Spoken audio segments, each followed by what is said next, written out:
Imaginez, vous êtes quelque part dans le désert algérien. À des kilomètres à la ronde, personne. Aucun bruit, seulement le vent. Et pourtant, 600 kilomètres au-dessus de vous, un satellite vous observe. Pas un satellite étranger, un satellite algérien. L'Algérie est en train d'entrer dans le cercle très fermé des nations qui surveillent la Terre depuis l'espace.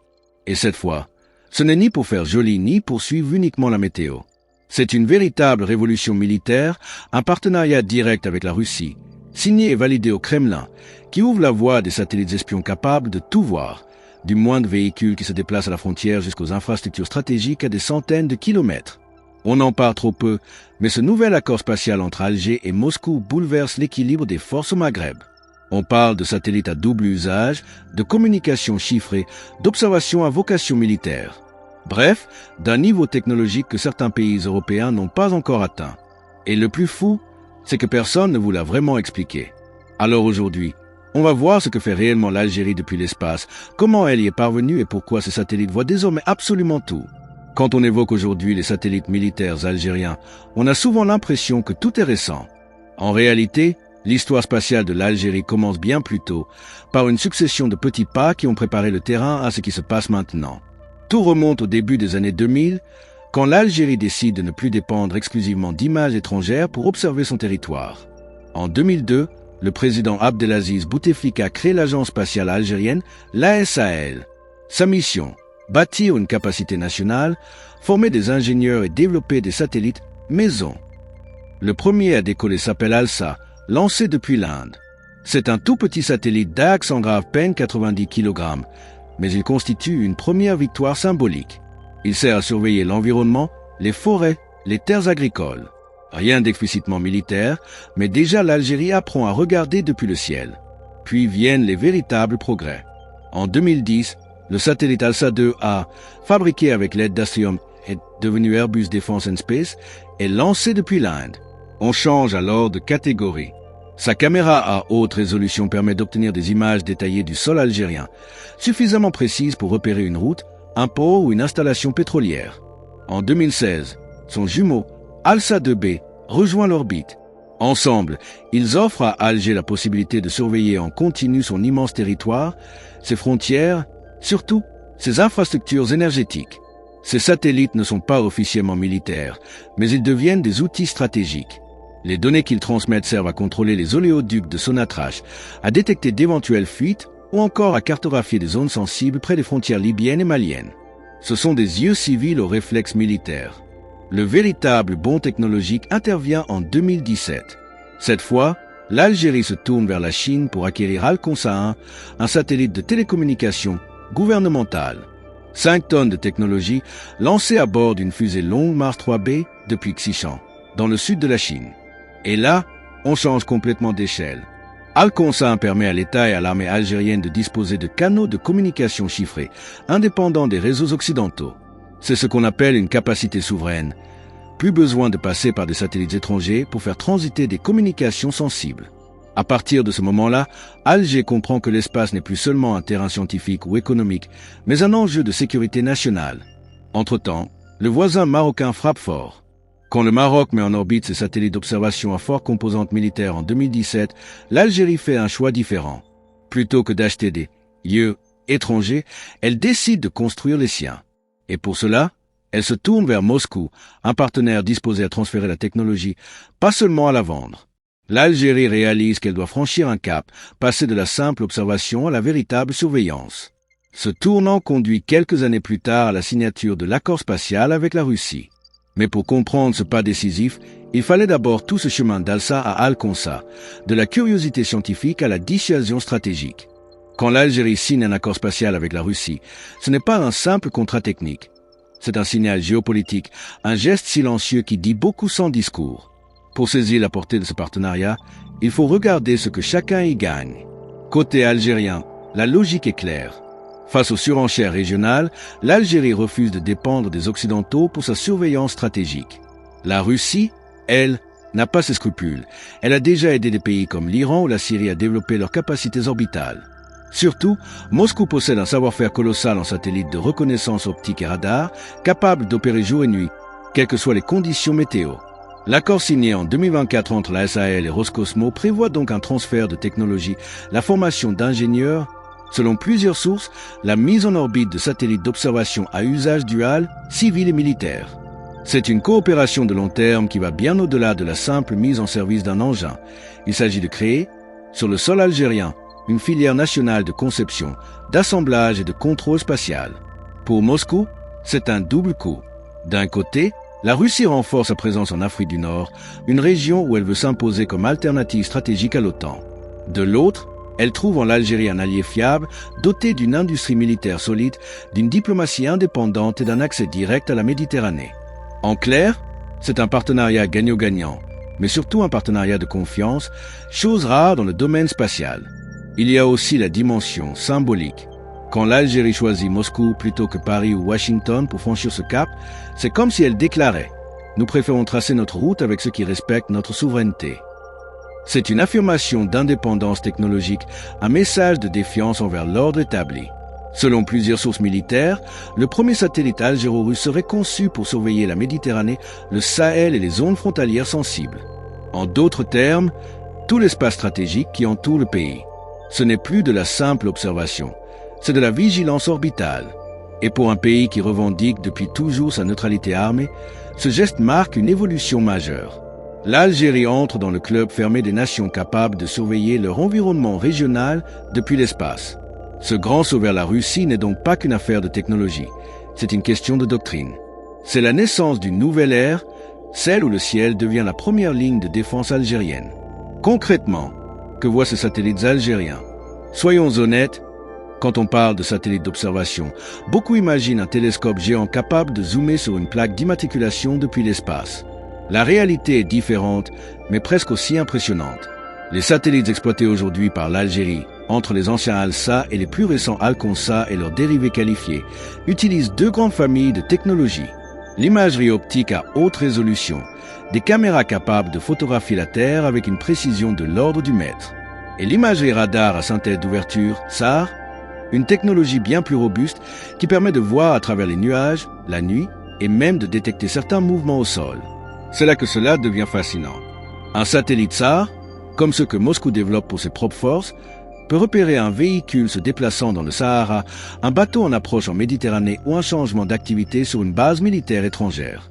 Ce ne sont pas des gadgets, ce sont des outils de dissuasion, de veille stratégique et d'analyse quasi en temps réel. Prenons un exemple concret. Un satellite optique peut suivre la construction d'une nouvelle base militaire, comme celle développée près de Gerada. En quelques jours, l'Algérie peut comparer les images, détecter de nouveaux bâtiments, des pistes d'aviation et savoir précisément ce qui change. Et si la météo bloque la visibilité, c'est le radar SAR qui prend le relais en envoyant ses propres ondes pour reconstituer une image en 3D fonctionnelle sans dépendre de la lumière solaire. Mais les capacités d'Al-Konsa ne s'arrêtent pas à l'observation. Ces satellites gèrent aussi les communications sécurisées de l'État et des forces armées. Ils permettent la transmission cryptée des données, la coordination des unités lors d'opérations dans le sud ou à l'extérieur, et même la gestion de systèmes de navigation et de positionnement à l'échelle régionale. En clair, ce sont à la fois des yeux, des oreilles et une colonne vertébrale numérique. Les ingénieurs de la SAL évoquent déjà l'étape suivante. Des satellites dotés de caméras hyperspectrales capables d'analyser la composition du sol, de repérer des activités minières illégales ou de suivre la signature thermique d'un moteur de véhicule. Des outils que l'on retrouve aujourd'hui dans les arsenaux des grandes puissances comme les États-Unis, la Chine ou la Russie. Pour situer le niveau, alors que le Maroc exploite des satellites français à usage militaire, l'Algérie bénéficie désormais du savoir-faire russe, c'est-à-dire de capteurs qui rivalisent avec ceux du système reçu employé par les forces russes. Résultat, l'Algérie n'a plus besoin d'attendre des images de partenaires étrangers. Elle voit par elle-même. C'est le véritable basculement, la fin de la dépendance technologique et le début d'une autonomie stratégique réelle. Et lorsqu'un pays peut observer, analyser et réagir sans demander l'autorisation à quiconque, il devient bien plus qu'une puissance régionale. Il devient un acteur spatial à part entière. Maintenant que l'on comprend ce que ces satellites peuvent faire, la vraie question, c'est pourquoi? Pourquoi investir des milliards dans des yeux orbitaux? La réponse tient en un mot, dissuasion. Dans un monde où les tensions régionales s'intensifient, la capacité de voir sans être vu change tout. L'Algérie se situe au centre d'un espace hautement stratégique.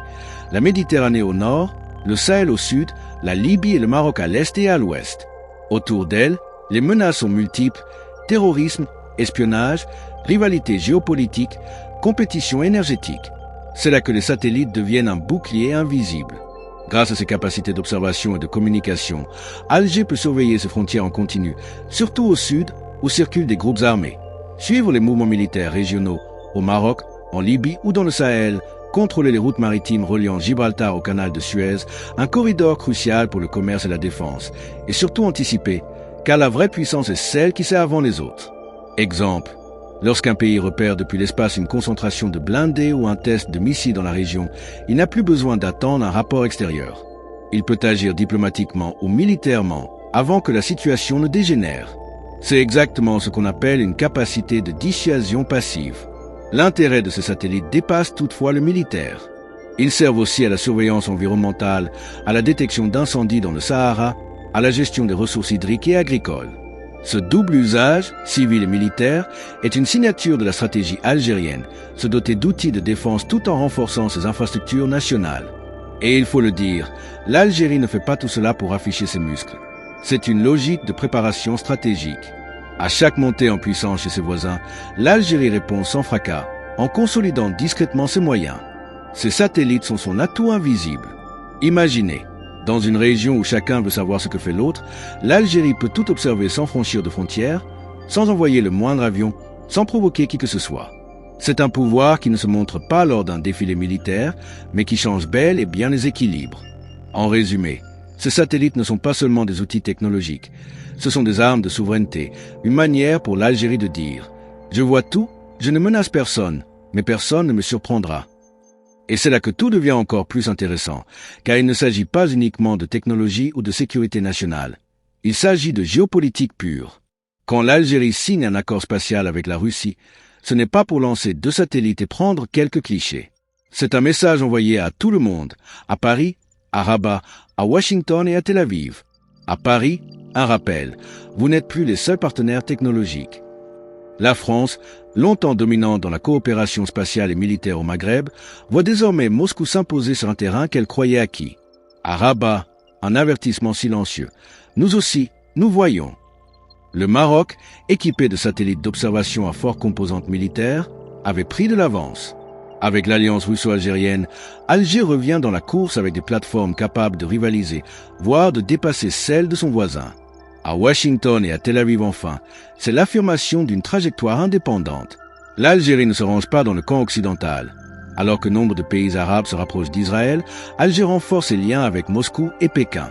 Manière de dire que son indépendance stratégique n'est pas négociable. Ce partenariat spatial illustre une tendance plus vaste. Le monde se recompose entre un bloc occidental et un pôle russo-chinois émerge, au sein duquel des puissances régionales comme l'Algérie trouvent leur place et leur voix. Au-delà du symbole, les implications pratiques sont considérables. Accès privilégié au cosmodrome russe pour lancer ses satellites, transfert de technologies qui renforcent l'autonomie industrielle et, surtout, une place dans le club fermé des pays capables de mener une politique spatiale à visée militaire. Ce n'est pas un détail. Dans un monde où la donnée vaut plus que le pétrole, maîtriser l'imagerie satellitaire, c'est maîtriser la connaissance stratégique. L'Algérie, longtemps spectatrice des grandes rivalités, devient peu à peu un acteur qui observe, calcule et anticipe. C'est peut-être ça, le véritable tournant, le moment où Alger ne regarde plus vers le ciel, mais depuis le ciel. Que retenir de tout cela? Que derrière ces satellites et ces accords diplomatiques, il y a une vision claire, méthodique et surtout de long terme. L'Algérie ne cherche pas simplement à rattraper qui que ce soit. Elle construit un modèle de souveraineté technologique, pierre après pierre. De la défense à la science, du climat à la géopolitique, tout converge vers une idée simple. Un pays qui contrôle ses données contrôle son destin. Grâce à ses partenariats avec la Russie, la Chine, la Turquie ou encore l'Italie, Alger s'assure de ne dépendre de personne pour protéger son territoire, ses ressources et son information.